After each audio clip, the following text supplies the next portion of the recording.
Item 8. O segundo reinado. Por meio do golpe da maioridade, foi antecipada a maioridade de Dom Pedro de Alcântara, que se tornou o segundo imperador do Brasil sob o título de Dom Pedro II.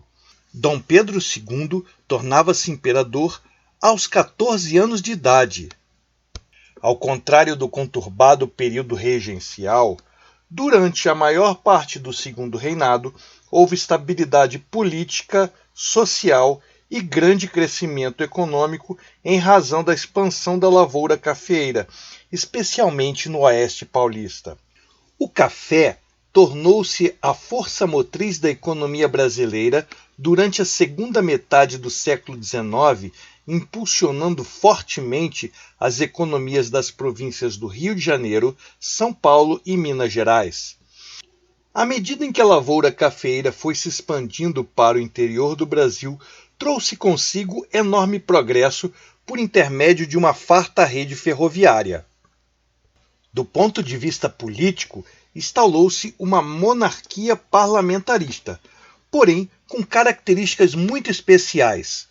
Nos regimes parlamentares mais comuns, o povo elege seus representantes para o parlamento, os quais exercem o poder legislativo. A maioria dos parlamentares escolhem então o primeiro-ministro como chefe de governo que vai comandar o poder executivo.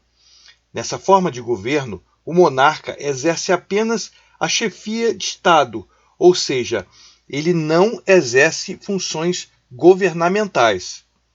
Porém, no Brasil, fazendo uso do poder moderador, Dom Pedro II indicava o primeiro-ministro que governaria o país sendo chefe de poder executivo.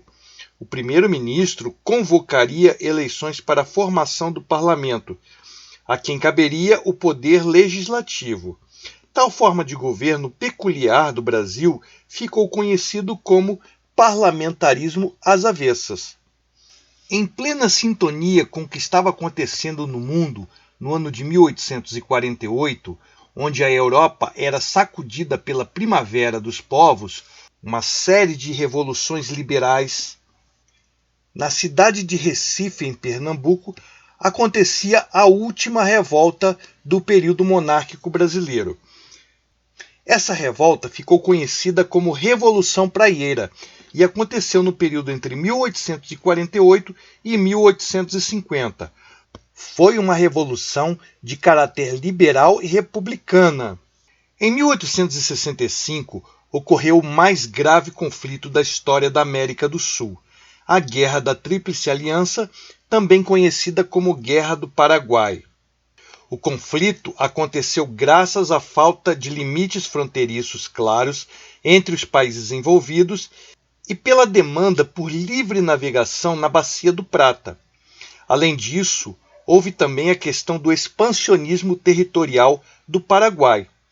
A guerra envolveu, por um lado, o Paraguai, que era, à época, a maior potência militar da América Latina, e, por outro, Brasil, Argentina e Uruguai. No início do conflito, as batalhas ocorreram no Rio Paraguai e foi uma guerra de embarcações. A partir de 1866, a guerra evoluiu para a terra com a invasão ao Paraguai. O conflito só se encerrou em 1870 com a morte do ditador paraguaio Solano Lopes. Essa guerra teve profundas consequências para o Brasil. Em primeiro lugar, o governo imperial teve gastos exorbitantes. Além disso, essa guerra proporcionou uma enorme mortalidade aos brasileiros, paraguaios, argentinos e uruguaios, fora os mutilados de guerra. Muitos soldados perderam membros ou parte de seus membros durante a Guerra do Paraguai. A partir de agora, o governo imperial deveria arcar com as despesas de sustento desses soldados que foram mutilados na guerra. Finalmente, uma questão também bastante relevante foi o fato de que o governo imperial brasileiro levou escravos para lutar nesta guerra. Esses escravos tinham a promessa de alforria caso conseguissem sobreviver ao final do conflito. Com isto, o movimento abolicionista brasileiro ganhou um reforço inesperado, vindo do próprio governo do Brasil. Os historiadores acreditam que na Guerra do Paraguai, mais de 300 mil vidas foram perdidas. A população paraguaia foi dizimada, bem como seu parque industrial e a sua própria economia. O Brasil teve amargos prejuízos financeiros, porém o seu exército se modernizou. A crise do Segundo Reinado. A crise no Império teve várias frentes simultâneas, as quais solaparam as bases de sustentação do governo. Em primeiro lugar, aconteceu a chamada questão religiosa.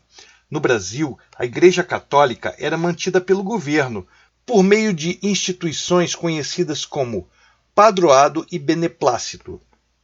Em 1864, o Papa Pio IX expulsou os maçons da Igreja. Entretanto, o imperador Dom Pedro II, por meio do beneplácito, impediu que os padres e religiosos católicos maçons fossem expulsos da Igreja brasileira. Os bispos de Olinda e Belém desobedeceram o imperador e foram presos. A partir deste acontecimento, a Igreja Católica deixou de apoiar formalmente Dom Pedro II. Outro acontecimento importante foi a chamada questão militar. Após a Guerra do Paraguai, os militares passaram a reivindicar melhores salários, bem como a assistência aos mutilados na guerra, ou às famílias daqueles que pereceram durante o conflito. Além disso, o exército tornou-se foco de ideias abolicionistas e republicanas positivistas. O clima esquentou quando o governo imperial elaborou um projeto de revisão de aposentadoria dos militares. O governo recuou, porém proibiu manifestações públicas dos militares. 2 oficiais de alta patente reclamaram publicamente e Dom Pedro ordenou sua prisão.